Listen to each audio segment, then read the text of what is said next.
Hi friends, welcome to our channel.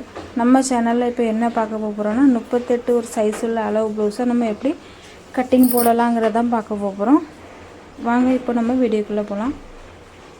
இப்போ பார்த்தீங்கன்னா அடி பக்கத்தில் இந்த மாதிரி ஸ்கேலை வச்சுக்கிட்டு இப்படி நேராக ஒரு லைன் போட்டு எடுத்துக்கிடலாம். அதுக்கப்புறம் பார்த்தீங்கன்னா 1.5 இன்ச் அளவில் மடித்து தைப்போம்ல, பின்னாடி முதுகு பக்கத்தில் மடித்து தைக்கிறதுக்காண்டி ஒரு 1.5 இன்ச் அளவு விட்டு ஒரு லைன் போட்டு எடுத்துக்கிடலாம். இந்த ப்ளவுஸோட முழு உயரம் பார்த்தீங்கன்னாக்கி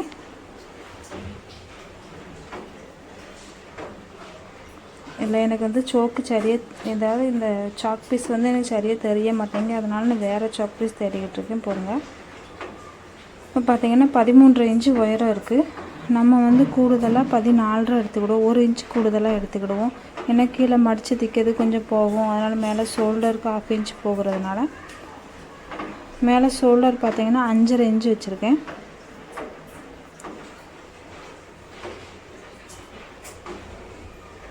பார்த்தீங்கன்னா ஆம்கோல் பார்த்தீங்கன்னாக்கி ஆம்கோல் உயரம் 6 இன்ச்சு கொடுத்துருக்கேன். ஷோல்டர் 5.5, ஆம்கோல் 6.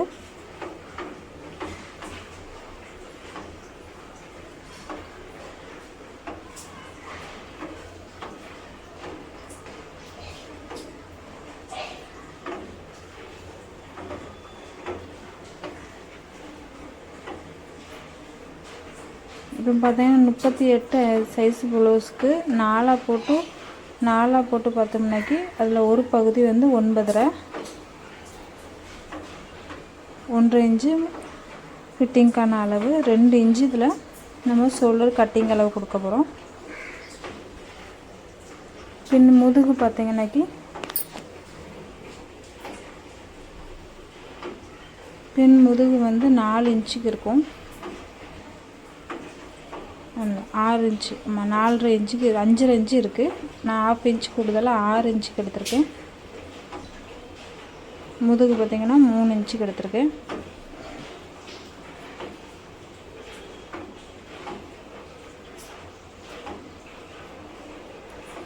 இப்போ ஆம்கோல் சைடு பார்த்திங்கன்னா 1 இன்ச்சு வச்சுருக்கேன். மேலே ஷோல்டர் இணைக்கிறதுக்காக 1/2 இன்ச்சு விட்டுருக்கேன். இந்த மாதிரி இன்ச்சு டேப்பை வச்சுக்கிட்டு நம்ம 2ஆக மடித்து சென்டர் பாயிண்ட் எடுத்துக்கிடலாம்.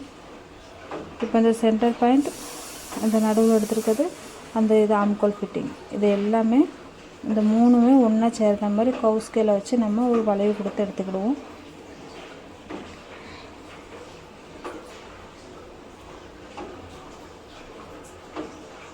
நம்ம பின்பக்கமும் ஒரு வளைவு கொடுத்துக்கிடலாம்.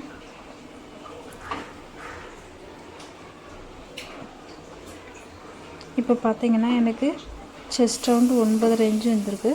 இப்போ ஆம்கோல் பார்த்திங்கன்னா எனக்கு 8.5 இன்ச்சு வேணும். இப்போ அந்த 8.5 இன்ச்சு அங்கே இருக்குதான்னு சொல்லிட்டு நம்ம பார்ப்போம்.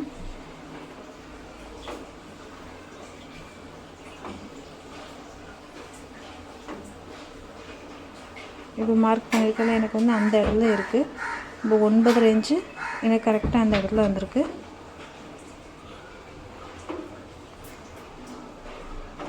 இப்போ பாருங்கள், இன்னொரு திருப்பு அளந்து காட்டுதேன். பாருங்கள், எனக்கு 8 இன்ச்சு கரெக்டாக அந்த பக்கம் வந்திருக்கு. இப்போது உங்களுக்கு இதில் 8 இன்ச்சு வரலை அப்படின்னு சொன்னாக்கி நீங்கள் இந்த மாதிரி கூடுதலாக எடுத்து கூட நீங்கள் பண்ணிக்கிடலாம். உங்கள் இந்த வீடியோக்காண்டி தான் உங்களுக்கு நான் பண்ணி காட்டுறேன். எனக்கு 8 இன்ச்சு வந்துட்டு இப்படி இந்த மாதிரி போட்டு கூட நீங்கள் இப்போ 1 இன்ச்சுக்கு எடுத்துருக்க இடத்துல 1.25 எடுத்து கூட நீங்கள் பண்ணிக்கலாம். இப்போ பாருங்கள், இப்போ எனக்கு அந்த சிம்பிள் அந்த ஃபிட்டிங்கும் இதுவும் கரெக்டாக எனக்கு அந்த இடத்துல 8.5 இன்ச்சுக்கு வருது. பாருங்கள், கரெக்டாக 8.5 இன்ச்சில் இருக்குது. வீடியோ பார்த்தா உங்களுக்கே தெரியும். 8.5 இன்ச்சு கரெக்டாக அந்த இடத்துல வந்துட்டு. இப்போ 9.5 இன்ச்சையும் அந்த பக்கத்தில் 8.5 இன்ச்சும் இருக்குது, 8.5 இன்ச்சும் அந்த பக்கம் இருக்குது. கரெக்டாக ஃபிட்டிங் அந்த இடத்துல உட்காந்துட்டு. அதனால் இப்போ எனக்கு ஷோல்டர் ஃபால் ஆக சான்ஸே இல்லை. உங்களுக்கு ஃபஸ்ட்டு 1 இன்ச்சில் எடுத்து பாருங்கள், வரலையா அதுக்கப்புறம் 1.25 இன்ச்சில் எடுங்க.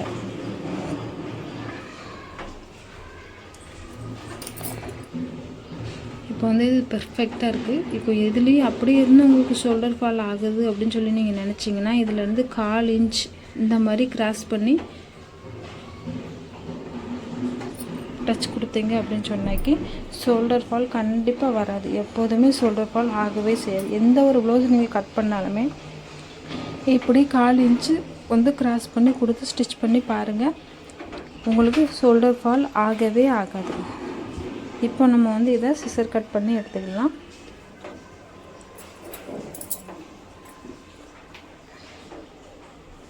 இப்போ நம்ம அடிப்பக்கத்தில் இருக்கிற சிசர் கட் போட்டு எடுத்துக்கிடுவோம்.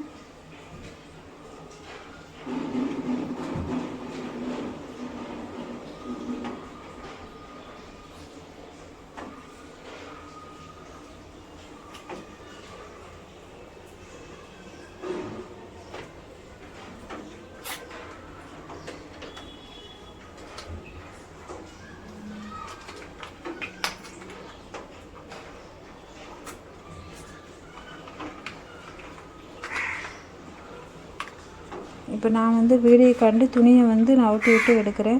இப்போ என்கிட்ட பார்த்திங்கன்னா ஸ்டூல் மேலே நல்ல பலகை ஸ்டூல் கிடையாது. நான் வந்து கீழே தரையில் வச்சு தான் துணி கட் பண்ணிக்கிட்டுருக்கேன். நீங்கள் நினைக்கல இப்போ என்னடா இப்படி துணியை கீழே போட்டு சுற்றி விட்டுட்டு வெட்டிக்கிட்டு இருக்காளே, இதே போல் தான் நம்மளும் வெட்டணுமா அப்படின்ட்டு. ஆனால் நீங்கள் இந்த மாதிரி வெட்டக்கூடாது.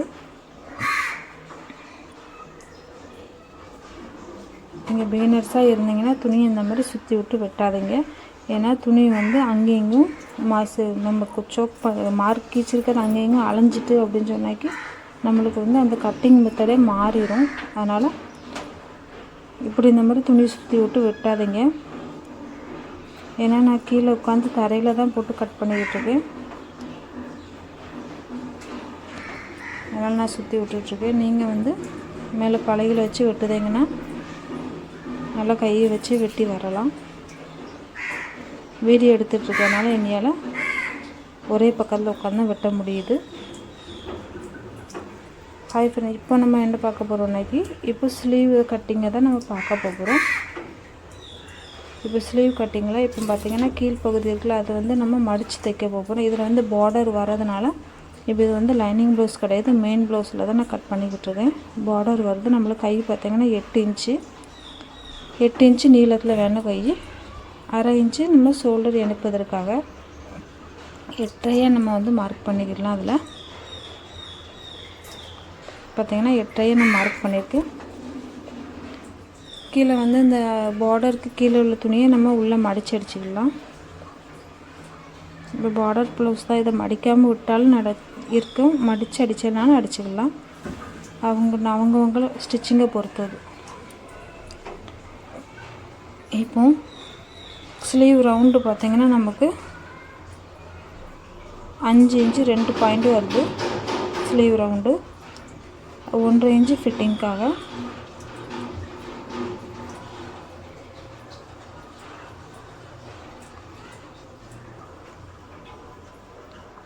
இன்ச்சு மார்ஜின்காகன்னு சொல்லலாம். நான் இப்படியே சொல்லி பழகிட்டு நீங்கள் அதனால் ஃபிட்டிங்க்காக அப்படின்னு சொல்லிவிட்டு எதுவும் நினச்சிக்கிட்டாதீங்க. 1.5 இன்ச்சு மார்ஜின்காக எக்ஸ்ட்ரா விடுவோம்ல, எக்ஸ்ட்ரா 1.5 இன்ச்சு விட்ருக்கேன். இப்போ பாருங்கள், இப்போ வந்து நேராக இதை ஒரு ஸ்கேலால் லைன் கிச்சு எடுத்துக்கலாம்.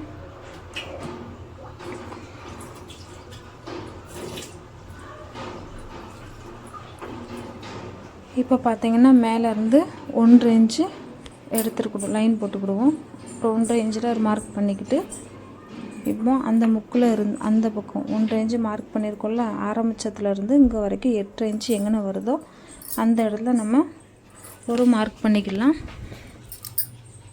இப்போ பார்த்திங்கன்னா இப்போ நம்மளுக்கு வந்து இந்த பக்கம் எங்கே வருது 4 இன்ச்சில் நமக்கு வந்து உட்காருது. பாருங்கள், 4 இன்ச்சில் உட்காந்துருக்குது. அதே போல் அடிக்கை உயரம் பார்த்திங்கன்னா நமக்கு 7.5 இன்ச்சு வரணும். 7 இன்ச்சு இந்த ப்ளவுஸில் இருக்கிறதுபடி பார்த்தாக்கி நமக்கு 7 இன்ச்சில் தான் இருக்குது. பாருங்கள், கரெக்டாக இங்கேருந்து 4, பாருங்கள் இங்கேருந்து 4 இருக்குது. அதே போல் மேலேருந்து கீழே 7 இன்ச்சு கரெக்டாக இருக்குங்களா? இப்போ ப்ளவுஸ்லேயும் பார்த்திங்கன்னா அதே மாதிரி தான் எனக்கு அடிக்கை உயரம் 7 இன்ச்சுக்கு இருக்குது.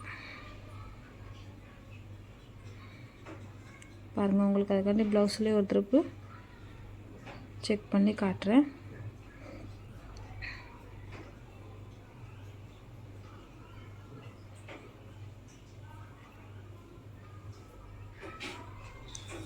இந்த மாதிரி நம்ம இன்ச் டேப்பை வச்சுக்கிட்டு இந்த ஆம்கோலில் எங்கே வருதுன்னு பாருங்கள் கரெக்டாக எனக்கு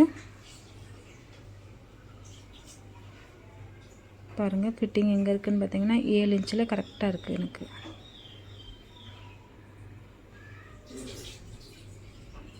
அதே போல் தான் அந்த 7 இன்ச்சு இங்கே எனக்கு கரெக்டாக வருது. ஓகேங்களா, இதுதான் சரியான ஃபிட்டிங் அளவு. இப்போ நமக்கு அது போக 1.5 இன்ச்சு எக்ஸ்ட்ராவாக நம்ம துணி கொடுப்போம்ல, அந்த துணிக்கு நமக்கு ஒட்டு தேவைப்படுது. ஒட்டு போட வேண்டி வரும். இப்போ அந்த ஒட்டு நம்ம எக்ஸ்ட்ரா இப்போ அதை கட் பண்ணி எடுத்ததுக்கப்புறம் நம்ம ஸ்டிச்சிங் பண்ணும்போது அதில் ஒட்டு போட்டு ஒரு ஸ்டிச்சிங் பண்ணிக்கலாம். பார்த்திங்கன்னா அந்த ஒட்டுங்கன வரும். ஸ்டிச்சிங் பண்ணும்போது நம்ம இதை கரெக்ஷன் பண்ணிக்கலாம். இப்போ இந்த மாதிரி ஆம்கோல் ஸ்கேல் எடுத்துக்கிட்டு இப்போ அந்த மாதிரி எனக்கு பாயிண்ட் போட்டுக்கோம்ல 1.5 இன்ச்சில் மேலே 1.5 இன்ச்சும் பாருங்கள் 1.5 இன்ச்சு எடுத்துருக்கோமா, அந்த 1.5 இன்ச்சில் இந்த வளைவு அந்த பக்கமும் இப்போ 4 இன்ச்சு இங்கே எடுத்துருக்கோம்ல, இந்த பக்கம் இந்த முனையும் உட்கார்ந்த மாதிரி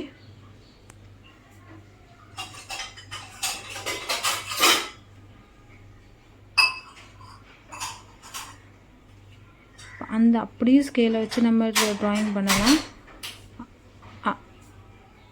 இப்படியும் நம்ம ட்ராயிங் பண்ணலாம்.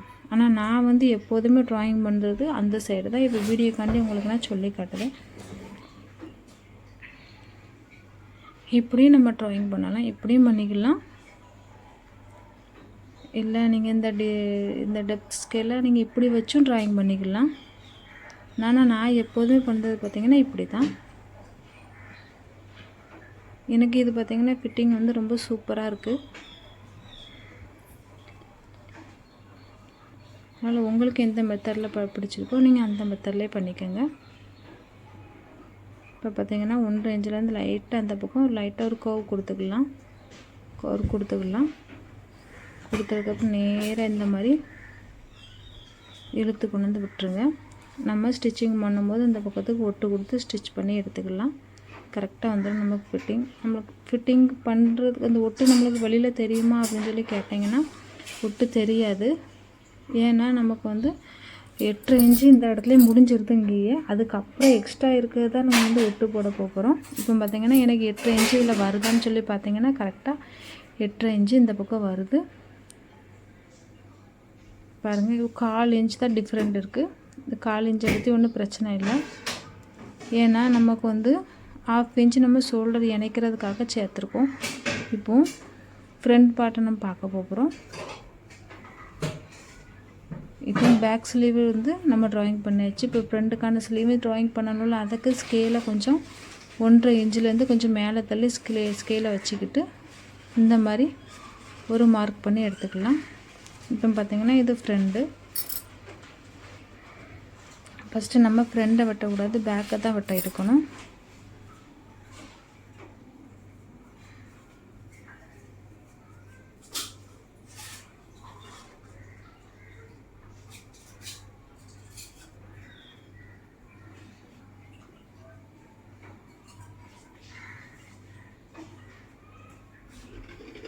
இப்போ இதில் சிசர் கட் போட்டு எடுத்துக்கலாம். ஃபிட்டிங்லேயும் சிசர் கட் போட்டு எடுத்துக்கலாம். இப்போ பார்த்திங்கன்னா நம்ம ஃப்ரண்ட் வெட்ட போகிறோம். ஃப்ரண்ட் வெட்டும்போது எப்போதுமே துணியை 2ஆக பிரித்ததுக்கப்புறம் தான் வெட்டணும். ஒன்றா இருக்கும்போது ஃப்ரண்ட் வெட்டிடக்கூடாது. அப்படின்னு சொல்ல பேக்கு ஃப்ரண்ட் சைடாக சேர்ந்தாப்புல வெட்டிடுவீங்க. இப்படி தான் வரும் நமக்கு ஸ்லீவ் பார்த்திங்கன்னா. அப்புறம் நம்ம ஒட்டு போட்டு ஸ்டிச் பண்ணி எடுத்துக்கலாம் கரெக்டாக. இப்போ பார்த்திங்கன்னா இது ஃப்ரண்ட்டு, இது பேக்கு. இப்போ பாருங்கள், நம்ம ப்ளவுஸை ஸ்டிச் பண்ணி எடுத்ததுக்கப்புறம் அந்த அழகாக ப்ளவுஸ் எப்படி ரெடி ஆகிருக்குங்கிறத பாருங்கள். இதை நான் எப்படி அழகாக ஸ்டிச் பண்ணி எடுத்திருக்கேங்கிறத பாருங்கள். நம்ம நேற்று கைக்கு ஒட்டு கொடுத்தா வெளியில் தெரியுமா அப்படிங்கிற ஒரு சந்தேகம் இருந்துச்சுல்ல. இப்போ அந்த சந்தேகத்தை தான் நான் இப்போ டவுட்டை க்ளியர் பண்ண போகிறேன். இப்போ பாருங்கள், அந்த ஒட்டு எதுவும் வெளியில் தெரியவே இல்லை. நம்ம தெரியாத அளவுக்கு நம்ம ஸ்டிச் பண்ணி எடுத்துருக்கோம். ஏன்னா இது வந்து லைனிங் கிளாத்துங்கிறதுனால ஒட்டு தெரிய வாய்ப்பு இருக்கும் அப்படின்னு சொல்லி நம்ம சந்தேகப்பட்டோம்ல. இப்போ பார்த்திங்கன்னா இதில் ஒட்டு வெளியில் தெரியாத அளவுக்கு நம்ம ஸ்டிச் பண்ணி எடுத்தாச்சு. பாருங்கள் எவ்வளோ அழகாக ஸ்டிச் பண்ணி வந்திருக்குன்ட்டு. பாருங்கள் ஆம்கோல் பக்கமும் ஏற்ற இறக்கம் எதுவுமே இல்லாமல் ப்ளஸ் சிம்பிள்ஸ் விழுந்த மாதிரி அழகாக வந்திருக்கு பாருங்கள். இப்போ இதுக்கு பார்த்திங்கன்னா கழுத்து பீஸ் வந்து நம்ம பைப்பிங் போட்டு ஸ்டிச் பண்ணி எடுத்திருக்கோம். எவ்வளோ பாருங்கள் உருண்டையாக நல்லா பொடிசாக ஒரு மென்மையான பைப்பிங் கொடுத்து ஸ்டிச் பண்ணி எடுத்திருக்கோம். பாருங்கள் நான் வந்து இதில் வந்து பைப்பிங் த்ரெட்டு எதுவுமே யூஸ் பண்ணலை, வெறும் துணி தான். துணியை கிராஸ் பீஸாக கட் பண்ணிக்கிட்டு இந்த மாதிரி பைப்பிங் கொடுத்து தான் ஸ்டிச் பண்ணேன். ஆனால் நான் வந்து த்ரெட்டை யூஸ் பண்ணாமலே ஸ்டிச் பண்ணி எடுத்திருக்கேன். இதோட வீடியோ உங்களுக்கு வேணும்னு சொன்னீங்கன்னா நான் ஒரு திருப்பு உங்களுக்கு பைப்பிங் ஸ்டிச் பண்ணி போட்டு வீடியோ சென்ட் பண்ணுதேன். பாருங்கள் இது வந்து முன்பக்கம். இது பார்த்திங்கன்னா பட்டன் தான் வைக்கணும் இந்த ப்ளவுஸுக்கு. இது பார்த்திங்கன்னா கட்டோரி ப்ளவுஸ் தான்.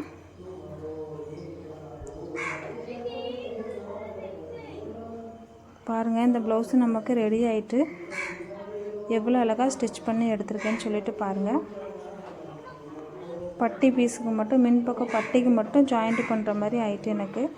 மற்றபடி ஜாயிண்ட் வந்து வெளியில் எங்கேயுமே தெரியல. கைக்கு கொடுத்துருக்க ஜாயிண்ட்டு கொஞ்சம் கூட வெளியில் தெரியல. அந்தளவுக்கு நம்ம ஸ்டிச் பண்ணி எடுத்திருக்கோம். ஓகே ஃப்ரெண்ட்ஸ், தேங்க்யூ, பாய்.